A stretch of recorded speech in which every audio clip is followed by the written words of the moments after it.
Alabama closing in on a couple of big targets in the transfer portal. We're going to talk to our friend Clint Lamb about that.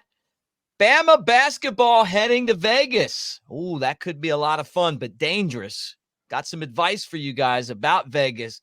And normally the stay needs to be 3 days or less. But we're going to talk about basketball and that new song, Brett Elmore's new favorite song and his new favorite country artist. And some guys that are helping him out. The LANK song's coming. All that right here on the Bama Tailgate YouTube channel. Like and subscribe. Give us a thumbs up. And let's get this party started with a big morning Roll Tide to you guys. Roll Tide.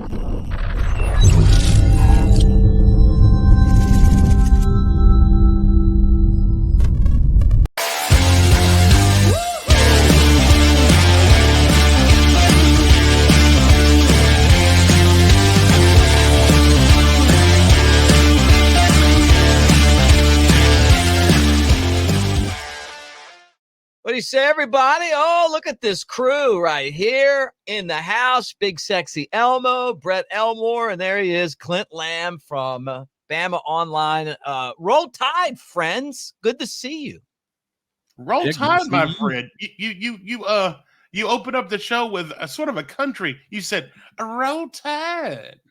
I liked it. It was a Roll Tide. It was. Clint. What's up, fellas?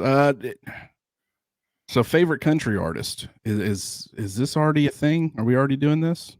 Yeah, we are. Well, and I want to tease everyone, although if you watched the next round yesterday, you know what we're talking about.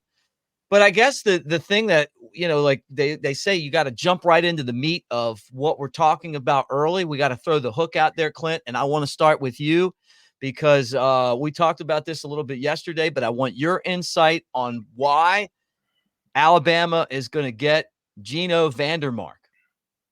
I definitely think that it's trending in that direction. And if they're able to add him, I think he's a critical addition at this point in the offseason. First of all, he's got experience, close to 500 snaps played in his career, 8 starts. Not a guy who's been consistently in the starting lineup while he was at Michigan State, but was kind of a spot starter. And I think the most important aspect of signing a guy or adding a guy like him would be the fact that when you look at James Brockermeyer, one of the big things, I never felt like he was a guard, really. I feel like he was kind of one of those center-only options. Now, I'm not saying he couldn't have played guard if they would have needed him to, but he just felt like more of a pure center, kind of like Parker Brailsford. Brailsford's played some guard for Washington, but I would view him as kind of a pure center in the SEC as well. A guy like VanDeMark, he's kind of he can play all 3 interior positions. And the reason that's important is you look at a guy like Lennon or Casey Poe, the true freshman. Throughout the spring, due to injuries and numbers, both of those two guys saw some action at tackle, at right tackle in particular, and they did on A-Day as well. You had 4 throughout the spring, 4 tackles. You've added Caden Proctor. You're going to be adding Caden Proctor once the summer hits. But that's still only 5, and you're going to have 9 interior offensive linemen if you got VanDeMark. And so if you can, through him being added, having some experience, he can be the backup pretty much at all 3 of the interior spots, or maybe at least 1 or 2 of them. You might have somebody else ready to step up if, maybe Rock Montgomery at right guard, or, somebody else at left guard, or somebody else at center. But I would say that he could probably, he's probably going to be your number 2 at a lot of spots if they're able to sign him. But through that, you're able to move potentially a Lennon or I would probably say though, Casey Poe to tackle. I wouldn't say that's their ideal position, but it helps with the numbers, and I think they can survive out there. And I think those guys, either one of them, would be much better than any other tackle that you're going to add to the transfer portal at this point in the process. And so I think it helps the interior depth and the interior experience, but also I think it allows them to shift some guys around and at least replenish some of the numbers out there at tackle as well. Do you think that his relationship with Chris Kapilovic is helping? I mean, because Kapilovic seems like a coach you'd want to play for. I mean, all the videos I see just brings a lot of energy. He's kind of like Big Sexy Elmo. Like, he just seems like someone that you would really have fun hanging out with. Yeah, that certainly played a role, in his recruitment. And if they're able to, finalize things and get him on board, I certainly think Coach Cap was a huge part of that. And with the offensive line, I mean, I don't think that Eric Wolford was a bad offensive line coach. I think his philosophy was kind of on the right track. I think based off of what Alabama had been previously, it made sense for them to kind of go back towards the mass, try to run the football with more consistency, play the passing game off of that. I think they went a little bit too far as just the weight gain, and it limited their mobility. And something that Coach Cap has said all throughout the offseason is you want to get these guys as big as possible, but not at the expense of their mobility and their ability to function as an offensive lineman. And so while they're going to covet size where they can get it, they more so are going to covet the ability to move in this Kalen DeBoer offense. And I think Coach Cap, I mean, he's done a fantastic job of identifying guys who can help in that area. VanDeMark, I don't think he's a premier athlete by any means, but he can move a little bit. He's got some size. And that experience factor, like I said, it's so important, not only for adding depth on the interior, but also what it could potentially mean as far as getting more, depth out there at tackle as well. I think they got starting caliber players at tackle. I think they at least got 3, potentially even 4, who maybe not starting caliber, but should at least be in that competition or that conversation. But just from a pure number standpoint, 4 was definitely not enough. 5, you're pushing it. But if you can get a 6th guy out there, that really helps there too. So it's been a huge, getting him on board, especially considering I wouldn't say, not that he wasn't the first choice, but the guy who they originally planned on getting, he goes and joins, the Seahawks to be their offensive line coach. They had to pivot. And I think Coach Cap is about as good as you could have possibly have asked for. You were talking about VanDeMark and his size, 6'5", 295, I guess probably close to 300 now. But he was a 3-star out of New Jersey. But one of the things that I was reading about him was you were talking about the mobility.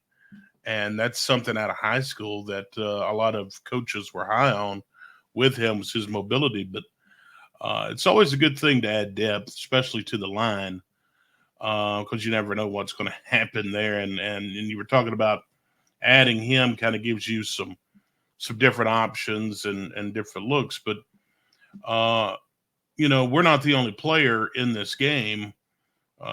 Oklahoma seems to be really high on him. What do you think the chances are between Alabama and Oklahoma? I think right now, Alabama is the one that's trending. I would say they have a slight advantage, but Oklahoma's had some offensive line success as far as putting guys in the NFL and having, whether it be day 1, day 2, or day 3 guys, having successful players come at all 3. And so, it's a desirable destination. They're now going to have the SEC logo too. That's not an advantage that Alabama's going to have. So from a competition standpoint, you're going to get at Oklahoma what you're going to get at Alabama, except for maybe the fact of it depends on the talent level that you're going against every day in practice. And just Alabama's defensive front, if you're trying to make it to the NFL, and I don't know if VanDeMark, if that's something that he plans to do, probably if I had to guess, if the opportunity presents itself, is that his primary goal right now? I don't really know. I can't speak to it. I don't know him personally, but he going against Alabama's defensive front every day in practice is only going to make him better. Yeah. And so I think that certainly plays a role in the fact that, just look at all the success. And I understand it was Nick Saban's players, but Alabama, with their offensive line, interior guys, tackles, doesn't really matter. If you're a good player, you'll have an opportunity in the NFL. And if you're even a starter, a guy like Chris Owens, who really struggled at Alabama, when he became a starter, he still got an opportunity in the NFL, and he ended up not sticking around. But that opportunity was there because you started at Alabama. And I don't know necessarily that VanDeMark will be a starter necessarily, but he'll have some opportunities, and he's a good player. And if Alabama can get him at this point in the process, you couldn't really ask for any better. One other guy that we've kind of said is coming is Wake Forest's DaShawn Jones, or at least transferring, right, cornerback from there. What's the latest on him? Is he definitely coming? Is he signed, sealed, and delivered? We heard he was coming, but you never know, right?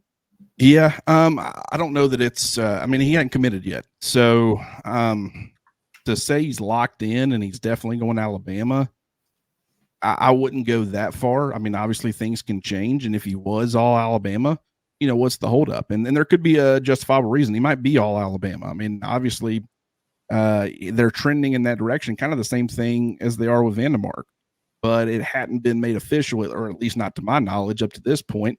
But I will say that's another position where you are looking for an experienced, good player.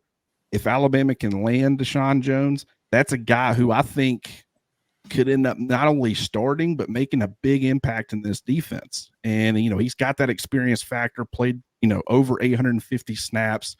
He's had 11 starts. 10 of those came last year, redshirt sophomore last year. So he's going to have a couple of years. He's not just a 1-year guy, which I think is also important. But, he's been pursued by some pretty big schools. And I think that he meshes well with what Alabama wants to do defensively. And with his experience, with the talent that Alabama already has, that starts to become, you've got that balance between experience and talent.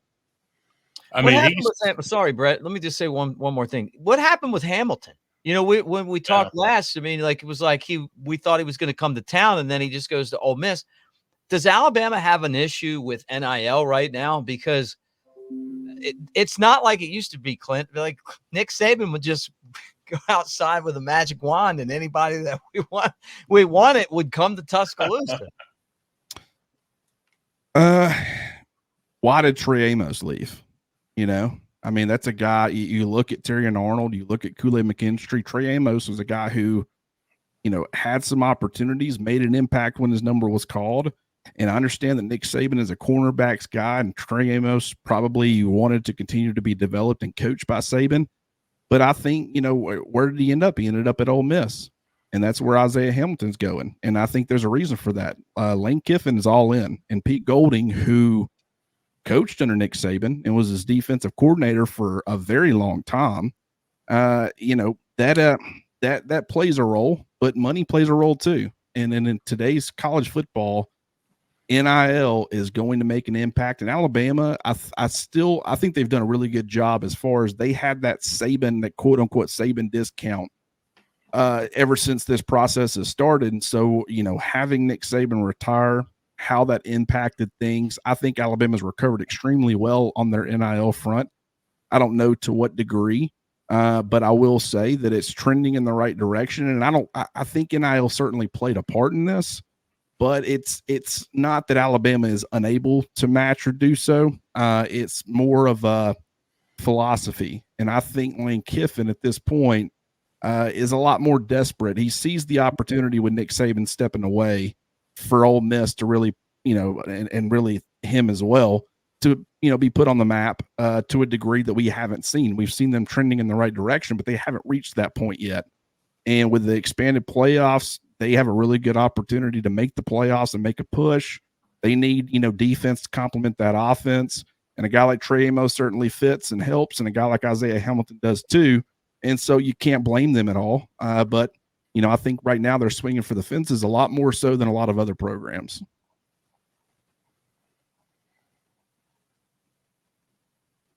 All right, Brett, I threw you up there. No, I was looking at something else on my computer. Yeah. You're just staring at you staring at yourself. Was I off in La La Land? No, I was looking something up because I was looking at the earlier. I was looking at the odds to win the national championship, and it was just something that when he was when Clinton's talking about Ole Miss and Coach Kiffin, trying to use this opportunity to I can just see myself looking on, just in La La Land, to use this opportunity to kind of gain some ground and use the NIL.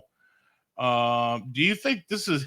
I'm just thinking to myself, is this a place where Lane Kiffin says, if I don't have some success right now and kind of they're always one of those middle of the pack type programs, really. How long does he stay in Oxford? Because you look at the early odds, I think there were 3 SEC teams favored ahead of Alabama to win the national championship this year. Yeah.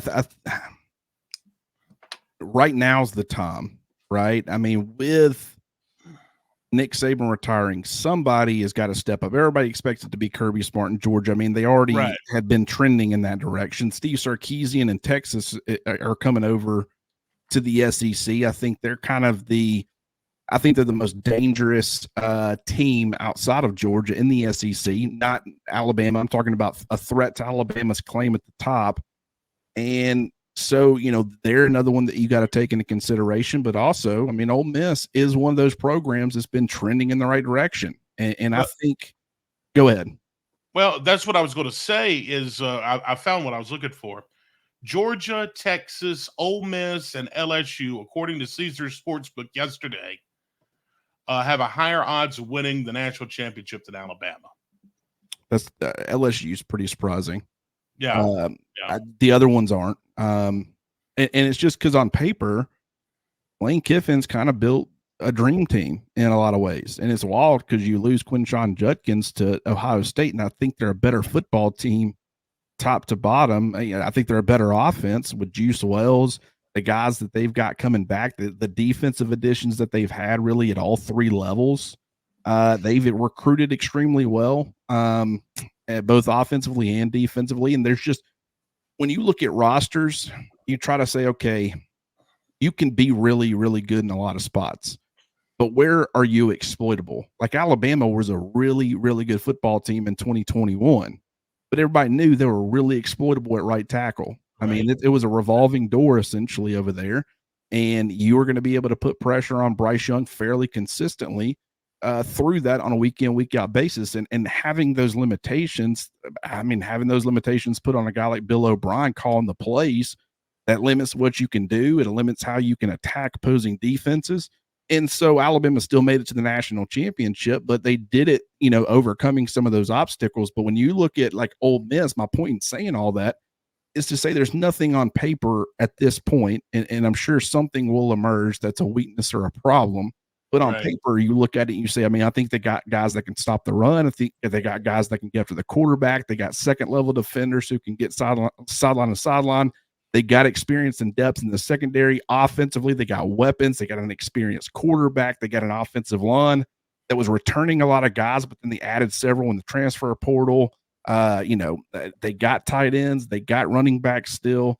So, there's nowhere where you look and say, that's a place you're going to definitely be able to have success against Ole Miss. And we'll see how things transpire once the season starts. But I think that's really important. And I think that was the goal of Lane Kiffin, is he's looking at this opportunity and saying, if I don't do it now, we'll probably never do it.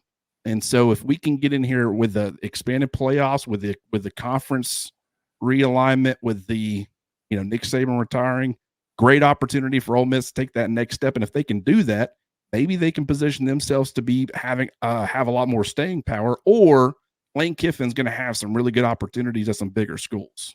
Yeah, no, that's exactly right. Talking about the NIL, our friends at the Next Round had DaShawn Arnold on yesterday, and he said that he and Milroe were going to be featured in a country song. Brett, I'm going to bring you on because you're a music expert, and then you explain this whole thing to Clint and I, and then we'll talk about it a little bit. But the singer and everything. Yeah, the music expert that I am, I know it's Walker Hayes. And he did that. Song that Mick sings a lot. It's that Applebee's song. Oh yeah, my favorite. So this guy's a big Alabama fan, and I guess he's teamed up with Arnold and Milroe, and they're going to produce a LANK song. So I guess, and I'm assuming that I'm assuming some money will go to the NIL, surely. And but I don't know what to think about it. Is this a first in college football? I can't think of, Snoop Dogg just got the naming rights to the bowl in Arizona. So music has invaded college football big time. What's it called? The bowl game? I think it's called the Snoop Dogg Arizona Bowl, presented by Gin and Juice. Yeah, nice. I've had gin and juice before. So what do you think of that, Clint? I don't know what to make of it, to be honest with you. I really, I threw a lot of stuff at you right there, from going from. I'm intrigued. Yeah. I've seen a lot of these types of situations go very poorly. But I believe in the people involved. Well, I at least believe in two of them. And the whole reason I don't believe in Walker Hayes is because I don't really know much about him. But I don't think that Milroe or Arnold are going to put their names on something that's not done well. And so we'll just see what happens. I would love for it to be catchy. I'd love for it to be fun. And if it is, I mean, I will say, even Alabama fans, I forget that guy that wrote that "I Hate Alabama" song, but it's literally hating on their team. But it's a catchy tune, and a lot of Alabama fans enjoy it just because it is a catchy tune. And it's almost like, when you got country guys even writing about hating Alabama, it's reached that point. You couldn't really say that about any other school, and it makes sense, or it fit. But it's tough for me because it's like I said, I've seen so many of these projects go wrong. And so I'll just have to wait and see how it turns out. But I'm cautiously optimistic. Yeah. Connor Smith was the one that did "I Hate Alabama." But you know what's going to come of this now? Not only is it going to be a song, but with all of his songs comes a dance, and it'll go TikTok viral. They may ask us, word on the street is they're going to ask all three of us to kind of help with that dance. So, Mick, get ready for it. I'll have better luck playing that guitar behind me than putting together any sort of dance moves. Yeah. Well, let me give you guys some advice on Vegas. Okay. I'm a guy that's been out there a few times. Day 1 is awesome. Day 2, not quite as good, but good. Day 3, go the hell home. Okay. That's just how it is. Now, that's just from a guy that's been there a few times. But Alabama playing some basketball out in Vegas, Brett. Yeah, they are. That's probably pretty good advice. The Las Vegas trip I went on, I stepped out of the hotel after leaving the airport, and I go outside and I go, "What is that smell?" And then I'm like, "Oh, that's weed." Colitis. It was colitis. Yeah. It's legalized there, and it's like almost like Dollar Generals in Alabama. There's one on every street corner. You can just buy everything you want, which was interesting. And then all the girls that come into the hotel, I was sitting around about 2:00 in the morning, and I was like, "What are all these girls doing here?" Then I had to figure some things out real quick about life. But yeah, the team is going out to Vegas. Who are they playing out there? Do we even know? Look, let's talk basketball here. Nate Oates and his team heading out to Vegas, according to CBS Sports.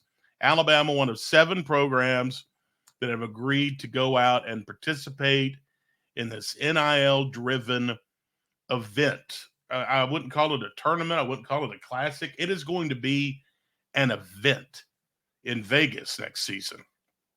It's the Players Era Festival, and it'll include $1 million payouts, okay? Whoa. To each of the 8 participating programs, with the winner of the event making another $1 million. They haven't named the 8th team yet, but Alabama's going to be out there with Rutgers, which would be interesting with what just happened over the weekend. Oregon, Notre Dame, Houston, San Diego State, and Texas A&M. Okay. I mean, I've never Thanksgiving week. Now, look, Thanksgiving week in Vegas with concerts, interactive fan experiences, and this is going to be a big deal. Do you guys think you could sell your family on a trip to Vegas? Your immediate family? Because, I mean, obviously you're going to miss some extended family stuff if you do that. I don't know if I don't ask anybody. I just leave. And I'm going to see Dead and Company, 3 shows out in Vegas, July. That sounds actually a lot of fun. I saw Dead and Company with John Mayer, and it was phenomenal a few years ago. But in the Sphere. See, that's what I want to see. And I've never been to Vegas. I've had my fair share with the casinos. I know what it's like to suffer defeat fairly consistently in that realm. But just whatever, everything else that Vegas has to offer. I mean, I've never got to experience that. I don't know. I might have to make a trip out there. I know it's you said it's Thanksgiving week. Thanksgiving week, yeah. Ooh, You that's gonna be know, a tough sell. maybe Mick and I can show you around the town. Oh, one of us isn't coming back. That would be so fun. That would be so fun. Yeah, it would be We fun. think Brett's dead. You know, it'd almost be like a Hangover movie all over again.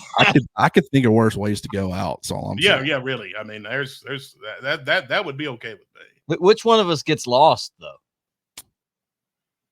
Definitely me. Where's Brett at? I just let the process play itself out. Yeah.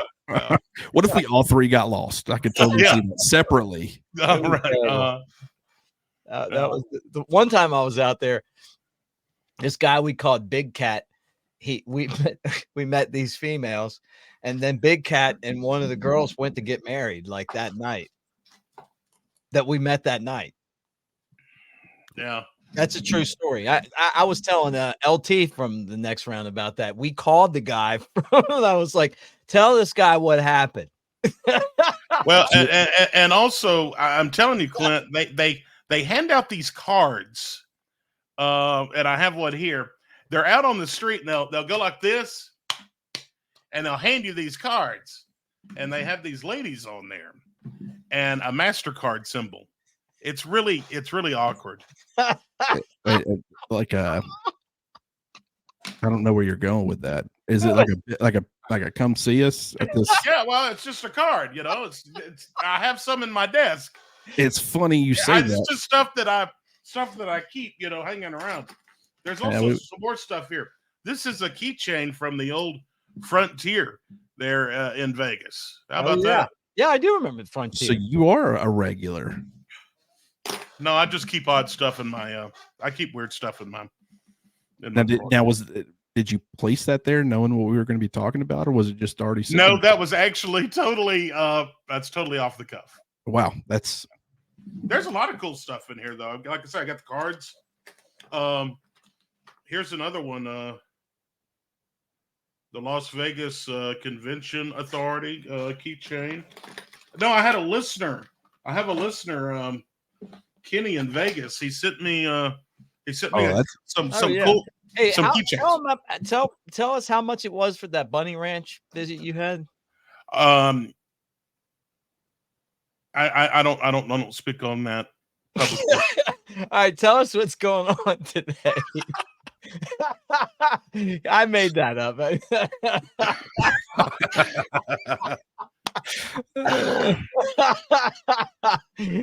That's some nostalgia right there. That's a blast from the past. I know. Precious memories.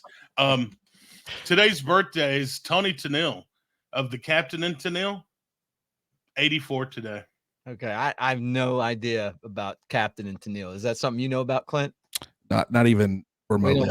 I shook my head like I did, but I didn't. You're just going with the flow, right? Yeah. Oh yeah, like yeah. It kind of sounds familiar, but I don't know. I'll have to educate you later. Alex Van Halen. Do you know Van Halen? Yeah. Hellfire, 71 today. Well, yeah, because Eddie was the guy that was in charge of the band, and Alex was his brother. You know, they kicked all the singers out. Yeah. And you know, they were kind of like they didn't care who sung. And honestly, like how many bands can you think of that would get rid of the lead singer that had like great hits and find somebody else that could come in and get more hits? Yeah, it is pretty special because I mean that you don't ever see that. It was all about. I mean, Santana maybe. I mean, I feel like he could get away with it. Carlos Santana. Mm-hmm. Yeah, I say Carlos Santana, just Santana, but yeah, but not many. Philip Bailey, he is of Earth, Wind, and Fire, 73 today. Love them. Love Earth, Wind, and Fire. Yeah. Gary Glitter is 80 today. You know who Gary Glitter is? Not a clue. You know the football song "Rock and Roll Part 2." Dun dun dun dun dun dun dun dun dun. Hey, dun, dun. Okay. Did he record it? He was the guy. I mean, basically it was all instrumental, and you know the song. I think I knew his song. Hey, you. Da, da, da, da, da, Okay, I da, didn't da, know da. that was his song. All right. I always thought Lamb was a little bit of a strange last name, but I can't imagine being called Glitter. Right. Well, it turned out he got arrested for like child pornography and everything went south for him. Oh my God. What? It's the truth. Yeah, and I think it was like in the Philippines or somewhere. I can't remember. He's probably in a concentration camp somewhere. Enrique Iglesias is 49 today. Today is also Have a Coke Day, the drink. Today is also No Socks Day. Yeah, right. Okay. I was going to say Coke or Pepsi, but What? I'm going to lean Coke. It just depends. I'm more of a Coke guy, but I love the change of pace every once in a while. Yeah. I never get offended at a restaurant if they're like Pepsi. You know, Right, like yeah. I'm not one of those people that's going to be. If you got Coke or Pepsi, I don't care. Just either one. Yeah, you're not driving off in the drive-through when they say, "Oh, we have Pepsi products." It's like, I don't care. Just give me something. I still rock with Taco Bell. I'm cool with it. Yeah, Right. yeah, exactly. That's exactly what I was thinking of. Today is also World Donkey Day. So if you have a donkey, you celebrate him today. Root Canal Appreciation Day. Don't know why they have that.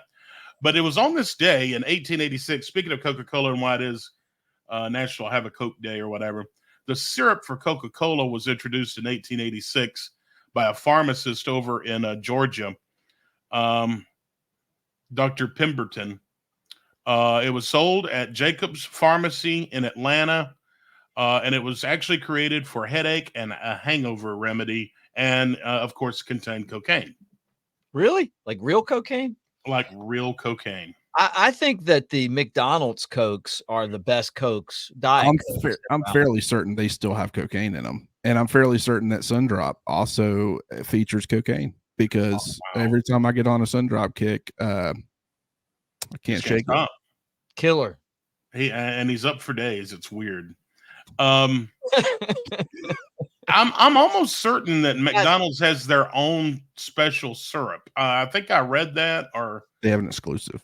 Yeah. I think they have an exclusive Sprite, Diet Coke. Because it just tastes totally different there. Yeah. Sometimes I just stop at a McDonald's just grab a Coca-Cola. Right. Yeah. It was this day in 1999 in music. Ricky Martin went to #1 with "Livin' La Vida Loca." I feel like that song is a lot like the song, the Applebee's song.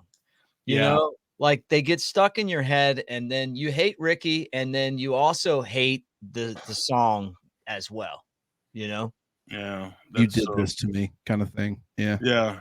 And now that song will be stuck in everyone's brain. And then finally, Mick, for you, baseball 2010, the last piece of Yankee Stadium falls, marking the end of the 2-year demolition process. Yeah, I went to the old Yankee Stadium. I saw Deion Sanders as a Yankee, which is crazy to think about it. He was probably like 150 pounds, and he was flying around the field. Yeah. And Ken Phelps hit a ball. It was the Yankees against the Mariners, and he hit it, and it hit me right in the hands. The lady in front of me was doing this, hiding from the ball, hit me in the hands, and ended up right in her arms. So she got the ball and didn't give it to me, and I was a kid, so wasn't a fan of her. God, what a Karen. She was a Karen back in the day of when Karens wasn't even a thing. Yeah. And sure-handed Mick right there with the catch too. Terrible hands. Still terrible hands. Yeah. All right, Clint, what do you got going on? Obviously Bama online and on 3, but what can we read? What do you got coming out this week, and how can people follow you? Yeah, probably going to be getting some transfer portal news soon. We've already discussed it on here, but I'm going to be diving in the kind of what it means, getting into the weeds a little bit, because you're looking at offensive linemen, you're looking at cornerbacks. Fans have been clamoring for both. They could end up having some good news sooner rather than later on those two fronts, and just what it means. And then also we're doing position weeks over at Bama Online that got started yesterday, and so we're going to continue on with that, or I guess on Monday. The week's already flying by, but we got that stuff going on over there, so definitely go check it out. And then also get over to the Roundtable message board. Great community, great conversation happening, and just with all the basketball news, which you typically don't see if you're an Alabama fan, just the excitement potentially being number one. A lot to look at, a lot to be excited about, and we're talking about all of it over on Bama Online and over on the Roundtable message board. Nice. All right, Brett, let me put you up for you to talk to yourself. Okay. There you are. There I am. Brett Elmore Show, weekday morning, 6 till 10, WJLX1015.com. If you're in Walker County or the surrounding areas, we're on 1015 FM. And North Central Alabama, 1025 HD3, and on all the streaming platforms. All right. And then finally, guys, I told you that it was coming, and now it is here. Our new promo for New Life Art. Use the promo code Bama Tailgate. Get 25% off your order, excluding new releases right now. So if you want to do this, you say you want Saban and Alabama beating LSU in the championship. Say you want Kenyon Drake diving for the end zone. Say you really want Eddie Lacy running over the Irish, or Nick Saban on the 2nd and 26. All that stuff, right? At newlifeart.com. And if you use that promo code Bama Tailgate, you get 25% off of your order. Clint, always great to see you, brother. Thank you so much for coming on and hanging out with us. Let's do it again soon.